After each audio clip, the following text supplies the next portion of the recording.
Што се тоа хибридни закани, како да се справиме со нив и што е тоа критична инфраструктура? Ова се дел од прашањата и темите за кои што ќе дискутираме во следниве минути во Македонија на утро со нашата нова гостинка, која што веќе ја најавив и пред 8 часот, универзитетската професорка Весна Попаска. Весна, добро утро и добре ни дојде во утринската програма. Добро ве најдов.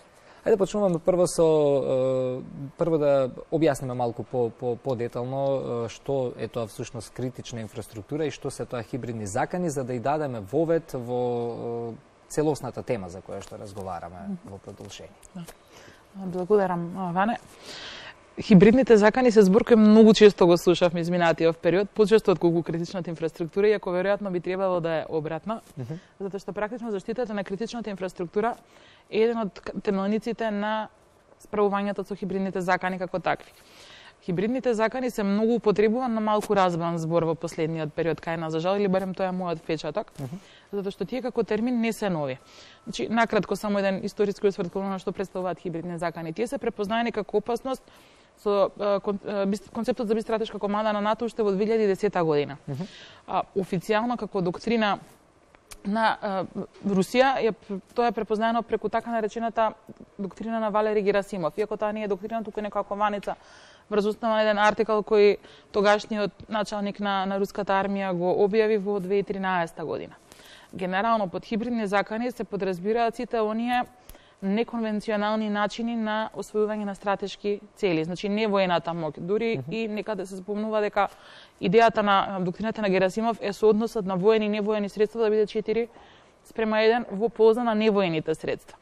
При тоа тука се подразбираат економски, политички операции за влијание, операции со информации и окупирање делот на сајбер просторот.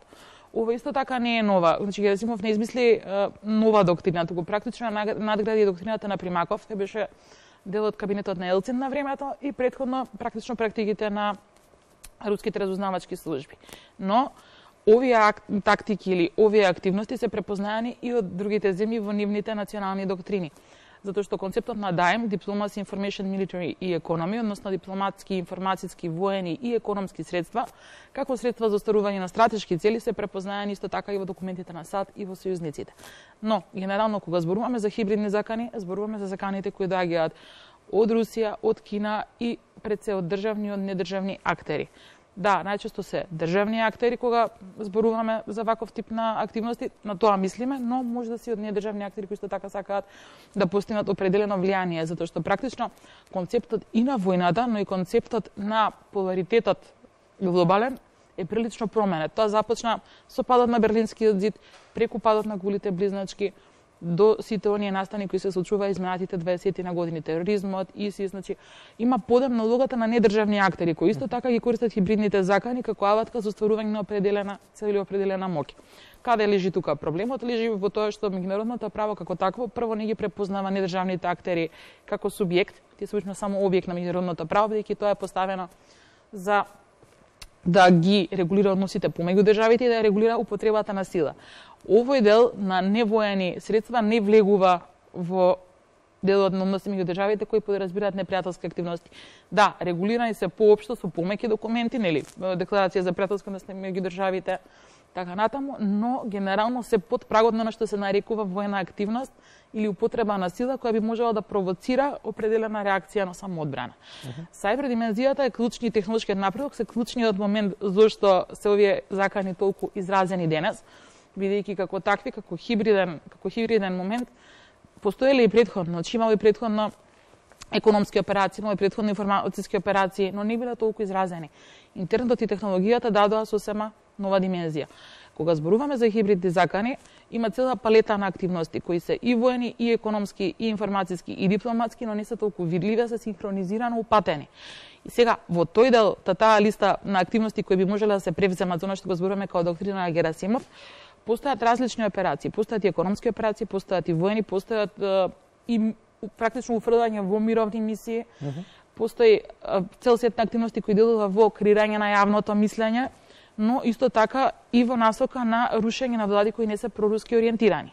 Е сега, кога зборуваме за хибридни закани кај нас, тоа апсолутно, јас можам да зборувам аспект теоретски како професор, како експерт во областа, но треба да сватиме дека практично безбедносните служби се тие што треба да го дадат одговорот и треба да направат соодветна безбедносна проценка.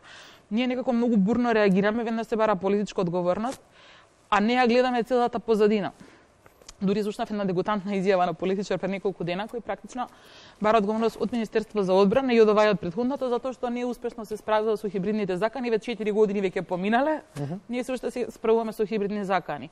Јас искрено би сакала, доколку смета некој дека хибридните закани се проблем кој може да се реши, да тоа го пренесе и на НАТО сојузниците и на големите држави, затоа што никој со хибридни закани се уште не се справил. Да, извинете што ве прекинав, се однесуваме како општество баш дека ние кои имаме клучот клучот за решението на овој проблем, мислам дел нели од општеството и од политичарите така размислуваат, меѓутоа суштината всушност, и ако се навлезе подлабоко во оваа тема, и ако малку повеќе се прочита, не мора ништо друго да се направи, ќе се види дека не е тоа случај само изминатите 4 години, 30 на години мачеме како земја од независноста па навака со хибридни закани, но не е случајот само кај нас. Многу земји во светот со тоа се борат години и доста поразвиени од нас. Апсолутно, но тука просторот, геополитичката ситуација е таква што го прави своето. Да, генерално целиот Западен Балкан има поголем проблем со хибридни закани, затоа што прво е интересна сфера на влијание на поголеми држави, затоа што пробува преку овој простор да го најдат својот пат до Европа, и тука не е само Русија, не е само Кина, тука се арапските држави, затоа што имаше пред некое време на истражување кое не помина толку видливо за финансирањето и за текот на капиталот. Има различни актери, но има и голема недоверба во институциите. Ако толку беше лесно да се справи со хибридни закани определена земјна институција, тогаш НАТО немаше да отвори Center of Excellence или центри за извонредност на темата. Дури пред некоја година беа присутни НАТО тимови во Црна Гора за да се справат со хибридните закани во делот на ширење на лажни вести. Ако се сеќаваш оној период кога имаше проблем со избори, со пат на влада, со верскиот тој се уште таму се одразува на функционирањето на државата. Албанија имаше проблем. Секаде, така многу е неблагодарно и многу е неамбициозно и практично тоа е ширење на лажни вести. Да кажеш дека има неуспех на институциите во справување со лажни вести, со сајбер и со хибридни закани, затоа што се уште се случуваат. Прво е многу неодговорно, затоа што тоа е споделена одговорност. Сите следни 30 министри што ќе дојдат ќе се справуваат на еден или на друг начин со хибридни закани. И затоа е многу важна одговорноста дека е споделена, не е само на институциите, не е само на граѓаните, туку е и на новинарите пред се, затоа што вие како медиуми сте одговорни и што споделувате и како го пренесувате. Сензационализмот апсолутно не помага, туку придонесува за тоа да се постигнат стратешките цели на изворот на хибридните закани како таков, но и на политичарите, затоа што во едни понормални услови или во една друг тип на држава со друг тип на демократска и медиумска култура, изјава во која велите дека некој неуспешно се справил со хибридните закани ќе беше крај на политичка кариера. За жал. Не смешна. Крај на политичка кариера. Не смешна изјава на кој што тоа да го потенцираме, туку баш тешки се зборовите. Крај на политичка кариера, што имало во случаеви во други земји, кога не се сваќале сериозно тие изјави. Хибридни закани, критична инфраструктура, кажа дека треба да ги смениме местата. Прво да зборуваме за критична инфраструктура, па за хибридни напади. И се согласувам со тоа и како новинар дека хибридни напади, хибридни закани добива на поголема важност, на поголем приоритет, меѓутоа за критичната инфраструктура помалку се зборува. Зошто треба да ги промениме местата на важност? Затоа што за успешно се справиме со поуспешно, затоа што сосем успешно приказно тој дел нема, како да кажам. За поуспешно се справиме со хибридните закани во новата безбедносна констелација или во новиот начин на функционирање, ние мора да ја препознаеме и да ја заштитиме критичната инфраструктура како таква. Затоа што ние не дека ја немаме критичната инфраструктура, не дека таа не постои, па кога ќе се создаде закон одеднаш ќе изникне од земја, да, таа има, ама не е препознаена како таква. И заштитата не е синхронизирана, затоа што практично, ако го кажеме пластично, значи дека постојат различни островца на различни страни, но не е еден екосистем што функционира заеднички. Затоа е многу важно да критичната инфраструктура биде соодветно прво препознаена, идентификувана и да има соодветни протоколи за заштита и комуникација, затоа што практично критичната инфраструктура е првата цел и на воени и на невоени напади во денешно време, значи и на хибридните закани, но со кризата во Украина, односно со руската инвазија врз Украина, веќе се почесто почнавме да слушаме за терминот критична инфраструктура. Затоа што 90% од нападите што се случуваат се баш на критична инфраструктура, а ние некако не знаеме ни за што зборуваме, туку се обидуваме тоа да го препознаеме врз основа на објектите кои биле цел на нападот. Критична инфраструктура во различен контекст и во различно временско и географско поставување може да има различна димензија, но секогаш зборуваме за нешто што е витално за одржување на општествените функции, на непречениот општествен живот. Има различни сектори, но најчесто тука се енергетскиот сектор, транспортниот сектор, снабдувањето со храна, снабдувањето со вода, менаџирањето со опасни материи. И критичната инфраструктура исто така не е нов концепт. Значи, ние во моментов треба да направиме усогласување, предлог законот веќе е во процедура, имаше предвадена јавна презентација. Представува согласување со директива на Европската унија од 2008 година. И тоа е неопходно затоа што тоа беше дел од националниот план за апроксимација на АКИТО или на правото на заедницата, уште за период 2015-2017. Чи малку се доцни во тој дел. Исто така, критичната инфраструктура е препознаена и со резолуција на Советот за безбедност на Уединетите нации од 2017 година. И нешто се должува како историски процес.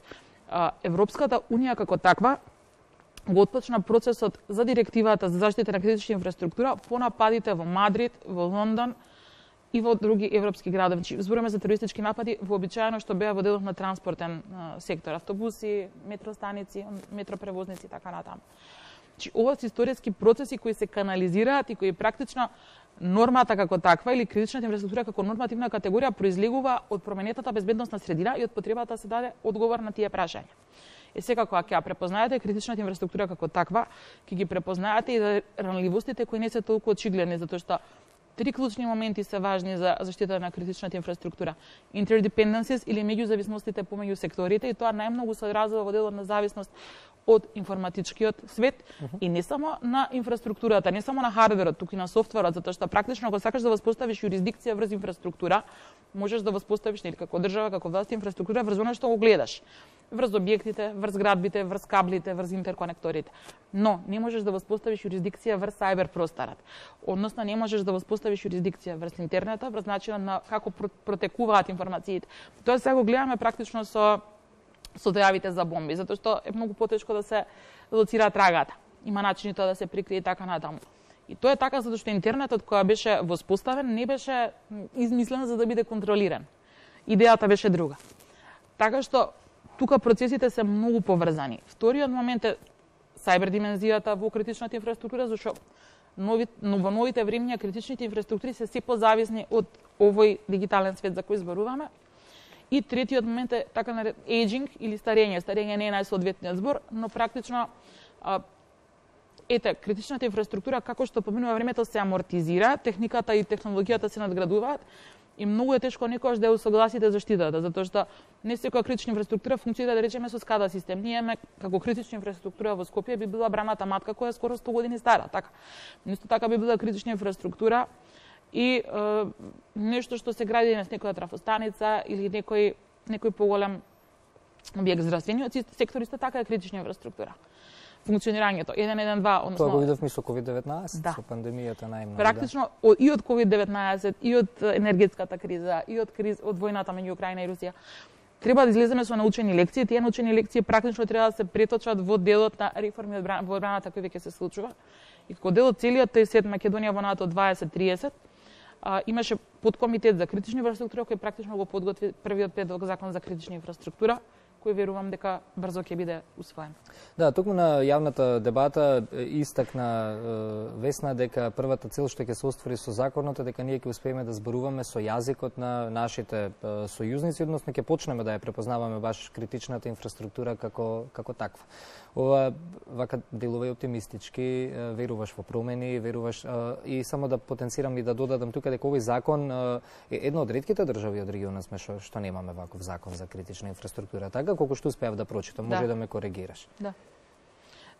Регулирањето на критичната инфраструктура може да се случи на два начини. Може со засебен закон, со лек специјалис, како што овој случај, или може преку сет на други закони со изменени или соодветни. Но овој тип на заштита, доколку законот е добро и квалитетно изработен, секогаш е подобро да имате лек специјалис, затоа што така ги имате сите сегменти на едно место, полесно за да се обезбеди правна сигурност и да може да се согласат субјектите во работењата.